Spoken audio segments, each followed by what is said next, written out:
Howdy everyone, here we are with the new episode of Crimson Desert Zoo. It's not been too long since we last were in here compared to the distance between episode 1 and 2. Here's the meerkat and caracal habitats from before, and you may notice there's some extra plants behind the sign. And that's because we're leading up to our Black Rhinoceros habitat. The first big habitat you open up into in this area. We have our single male here. This habitat is supposed to be designed to possibly have two because of a holding area you see over there, but that's about it. It's also a waterfall. There's this nice, it's just way low. That's how it's kept safe. And you see through the windows the caracal from before. Our keeper. We use the Oceanian fence, and we have a nice planter there for the tree because we gotta keep most of these plants away from him or he'll destroy them all.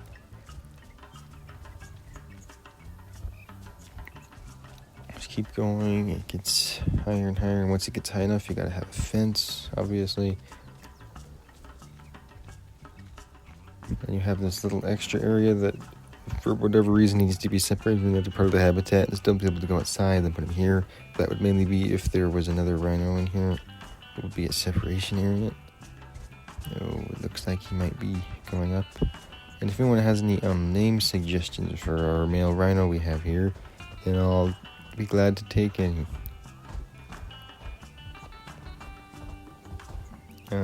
Looks like it's gonna turn around.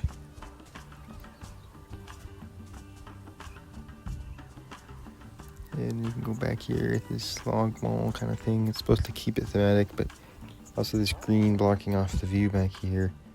Same style from the behind the building, just like the Flamingo and Lacheway backstage. This little area with the gate and stuff.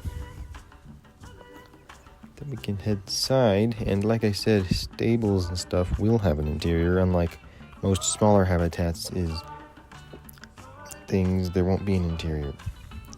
There's a pretty simple one, plenty of a mix of my own blueprints and some one that will be mentioned in the description. It's pretty simple here. We got the wood in the lower part so he doesn't hurt himself on the plaster. This tree guarded off and this little separation area. You look down here. You can't actually enter in through these doors, but it's...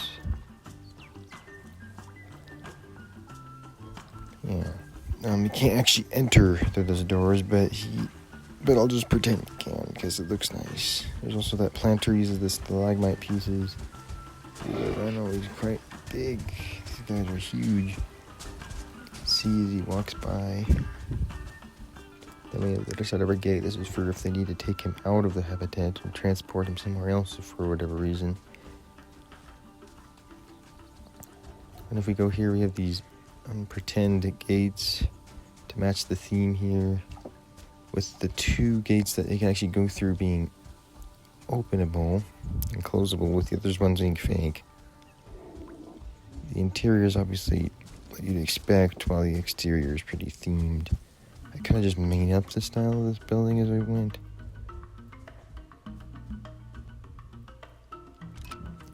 So yeah, not a whole lot in here. Now we're gonna look at it from above, and yeah, so the water and the waterfall, and here he's in a good space. And if we look at the plans here, here's a hill that it looks like the caracal habitat is supposed to be cut out of a hill. Then in this middle area, a huge thing is a big mixed savanna habitat with multiple different species. It's gonna be pretty big. This whole area has the paths kind of above the savanna. Over here will probably be elephants, like African elephants. Then over here will be a savanna, another habitat mixed for giraffe and zebra. And then over here we'll have like leopards, some prop birds, and warthogs most likely towards the end in a more closed area. And then this all connects to another African area that's right there. When you go back, this style is kind of what will probably continue.